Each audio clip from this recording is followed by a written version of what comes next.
So today's topic is, what do I need to know about property investing in South Africa right now? We are going to touch base on four basics that will actually help you through market spaces that are like this. And we told them that, man, listen here, what we are about is that we're looking at a 15% return on investment. And with this 15% return on investment, we want the client to actually go out of the house without having any debt with them, right? And he was actually excited, right? We met with him and we actually closed the following day, right?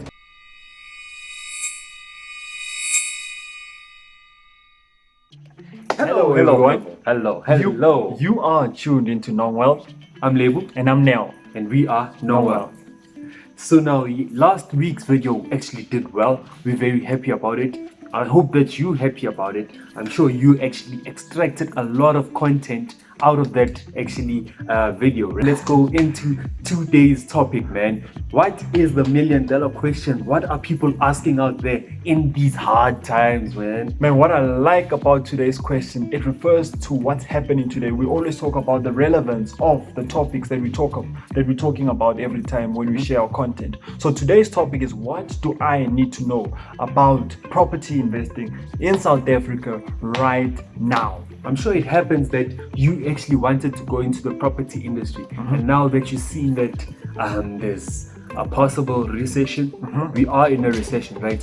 There is a recession that's going on, but now you're scared of, oh my God, what do I actually need to know about property? This is the video for you to actually watch. Or you even find out that you just entered the property market, and then now all of a sudden everything is crumbling down. So now everything is everywhere. You ask yourself, what did I do? Why did I join property? Yes, this is actually one of the worst things that happens to a lot of people, right? But now it's actually absolutely awesome when you have people like Noah who can actually give you strategies on how to actually come back, right? So now there are actually things that we actually want to dive into for you, to equip you and make you a better property investor. So now with today's topic, we are going to touch base on four basics that will actually help you through market spaces that are like this. So this content is relevant, so I hope that you guys are ready for this. So with point number one, I would like to ask you, what do you know? The point number one is that, what do you know, right? That's the first basic. What do you know? So you need to ask yourself, what do you know? Yeah. So I'll be in your subconscious mind asking you this question, and he'll be answering. Okay, let's play it out. What do you know? When I hear that, what do you know, right? I think of two very important things, right? I think of the then and the now, right? The way you'd invest last week, right? No, we've been 2 weeks in the quarantine, right? Yes, it's been 2 weeks. The way you'd invest 2 weeks back, right, would be totally different from how you're going to be investing right now and after the COVID-19, right? Because now we'll be running into a recession. At first, a lot of people are actually buying. Some other people are actually buying second houses, right? So now you need to actually evaluate the strategy that you are using and see if it's actually going to work out in the property market right now. I mean, this is currently happening. There have been people that are dealing with flip strategy. Now they find themselves in a position whereby they flipped this house. They knew that they maybe hold it for 3 months. However, now that we're in quarantine, this is having a direct impact on them. So now they're holding on to a house that is actually becoming a liability. Yeah. It's becoming a liability for them. So now, if they didn't set margins that would actually equip them for now, however, at the same time, I can't blame them because they didn't know that this would happen right now. Hence, we always emphasizing that you need 2 exit strategies, right? If one doesn't work, you can actually go into the second exit strategy. Okay. The second one, now I'm in your subconscious. Okay, right? let's hear. The second question is that, who do you know and who knows you?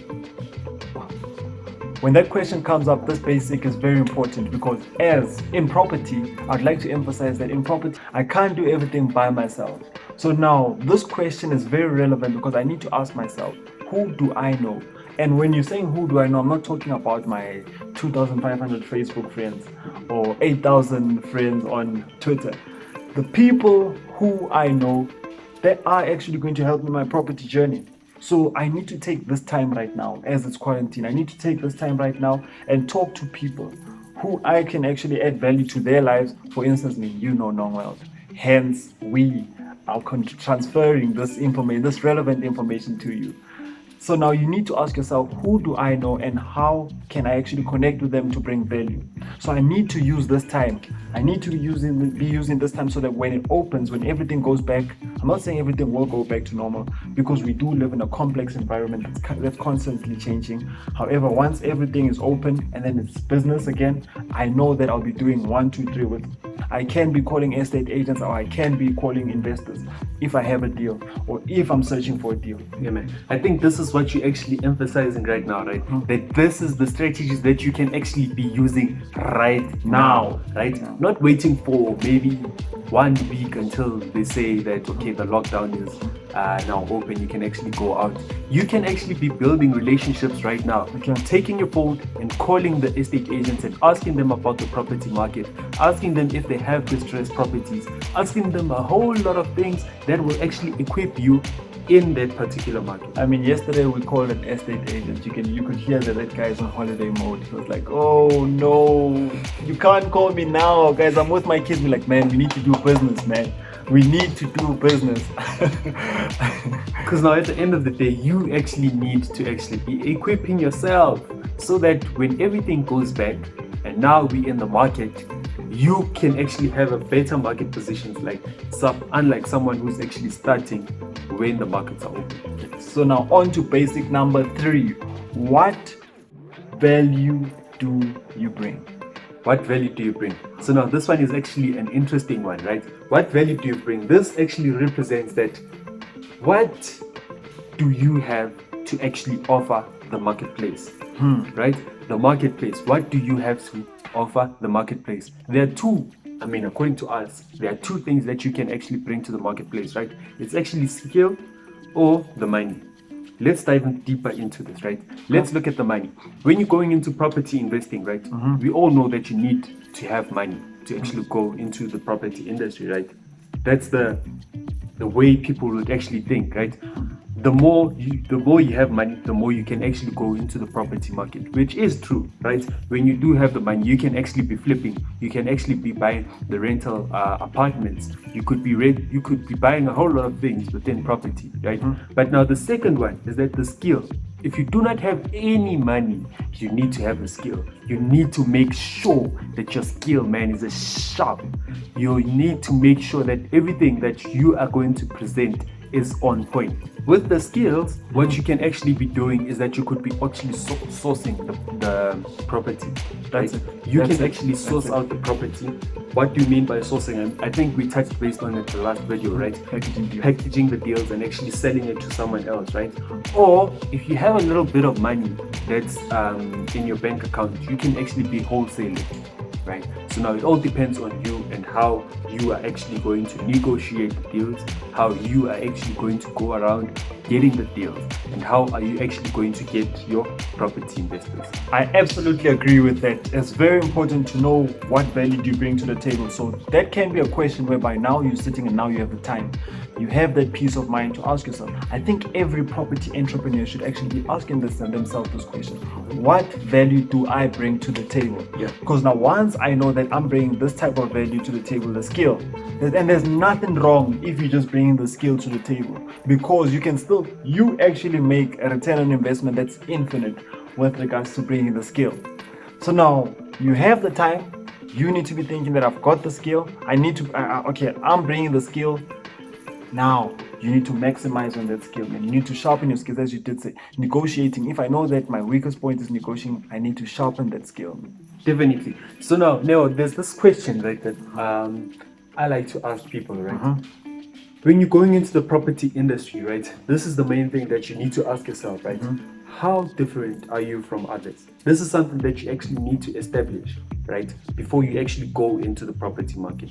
So now, how would you explain to people on how to equip themselves in the market right now on that question, right? How are you different from other property investors? How are you different from other property investors? That's actually quite a very strategic and important question.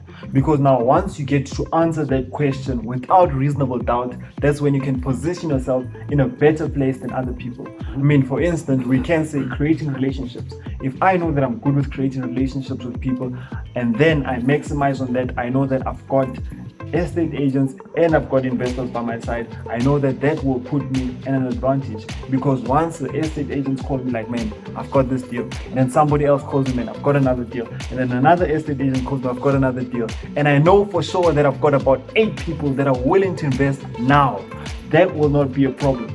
We will scale up together faster. Number 2, I know if I'm closing deals and I do stick to my word and I'm reliable, that will bring my credibility not only to my company but to also to the people that I'm actually working around with. They will trust me better. So now it's very important to actually know your weaknesses and your strengths, so that you work with your strengths. And then I'm not saying that you have to have weaknesses, you also improve on your weaknesses so that the company can actually grow faster and you can scale, because that's what we want for you. We want you to invest like a pro.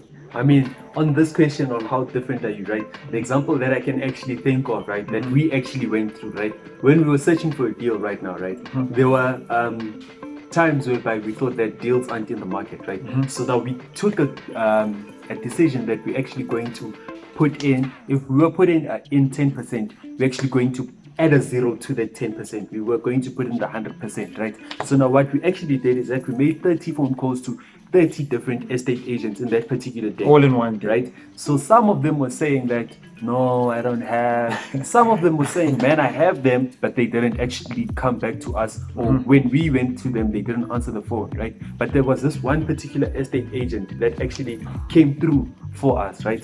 I mean, we actually got whole other relationships with other estate agents. Man, we've never got rejected so many times in one day. But rejection, man.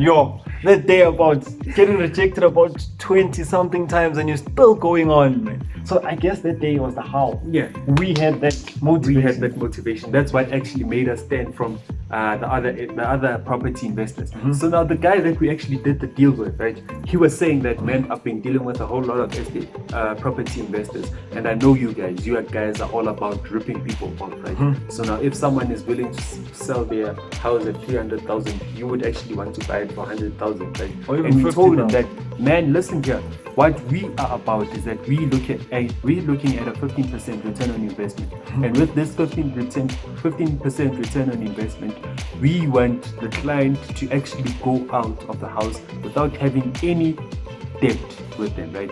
And he was actually excited, right? We met with him and we actually closed the following day, right? The only problem was that the person who's actually selling the property is actually dragging their feet, because now they have emotional attachment to the property, right? But now we actually created that strong relationship with the estate agent. And then we waited for so long, man, just to share with the people that are following us and supporting us. We waited for so long to a point whereby, okay, she was dragging her feet until recently, whereby she signed. I think this was it a week ago or 2 weeks? I think it was 2 weeks. It was just before the shutdown. 2 weeks ago. Imagine, so we're exciting, we celebrated that, we celebrated that, well, finally, that she signed. And then the shutdown came. That was hard on us, guys, but it's hard on everybody, and we understand that such things happen, man. So now the thing is, it's waiting at the deeds office, and in South Africa, the deeds office is currently on shutdown too. So we'll have to wait and see about that, because the thing is now, even if the deeds office can open, because this one was specifically for flip purposes, if the deeds office does open tomorrow, and then everything goes through, let's say by next week, and then the shutdown is still going to continue for the next, I don't know how long, man. The question will be, how will we flip that property? So now the thing is, things work in mysterious way, and we're hoping for the best, guys. We are hoping for the best. We are doing planning, even though this was out of our reach, but we are hoping for the best. And we will update you on how this deal goes. So now, with regards to flip and property investing, right, there are two most important elements that we actually implement, right? Because now we hear a lot of people saying, no man, I'm a self-made millionaire, right? But now they don't talk about these two things that they actually use to actually scale their business really fast, right? Do you want to tell them, or should I pop them first? Let me pop it first, right? Would you allow me to do that? Pop it first. Pop it. Let me do Pop that, it. right? Pop it. So now the first one, I'm sure most of you guys have actually heard about it. Other people's money, right? This is a very dangerous thing. It could be a dangerous thing, and it could be the best thing that you've ever used, right? Other people's money is that when you actually go into a property deal, right? It does happen that you have so many properties that come in place, but now you don't have the cash to actually invest in that At property, that point in time. right? So now, how other people's money is actually good is that you can actually use other people's money, promise them a percentage back to them, right? After running the numbers thoroughly, right? You need to know what your numbers are, right? Because now the last thing that you want to do is that you want to promise your investors that you'll give them a 9%.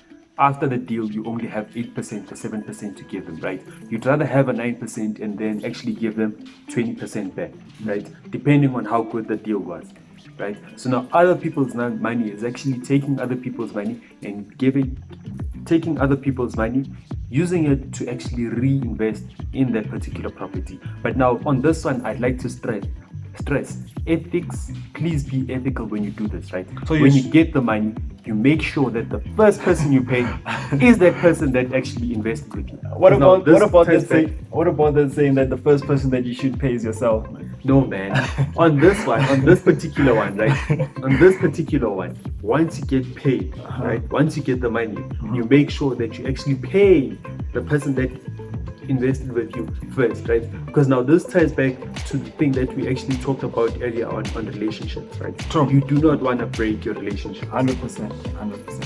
I mean, with this, the reason why I like this option is that it eliminates that norm that you have to have 1 million or 2 million in your bank account so that you can actually go into property. So now, through other people's money, you are enabled to do that. However, I would like to stress that we shouldn't be greedy. We shouldn't be greedy in terms of if I do not have access to credit facilities, I can actually deal source until I get this amount of money that will enable me or put me strategically in a position whereby people will trust me. Yeah. People will trust me. So with other people's money, it does give you that access. However, I'm trying to point out that we shouldn't be greedy. If you do not have 1 million or whatever amount to buy that house right now, do not be greedy. Now, moving on to the second one is other people's. I honestly believe that in property, you cannot work alone. Yeah, it's about learning from other people, right? It's very impossible. I don't know. I'd like to hear from you. Tell me, comment below if you have worked alone, single-handedly. You were your own accountant, you were your own lawyer. What else? You are your own bond originator. You actually did everything. You actually flipped. You fixed the whole house by yourself, man. You did everything alone, right? You didn't even need the bank to get the money. You fished the money. Comment below if you did that, guys. Because we honestly believe in working with people. Because what we believe, why we like working with people, it helps in terms of like what we're doing right now. We're working with you guys, creating value. The value that we know we'd like to impart it on you so that you can actually share it with somebody else and it can make a difference out there. And I hope you subscribe. Man, it will be a problem. It will be a problem if you haven't subscribed. I hope you really subscribe. I'll be so disappointed, man. But anywho,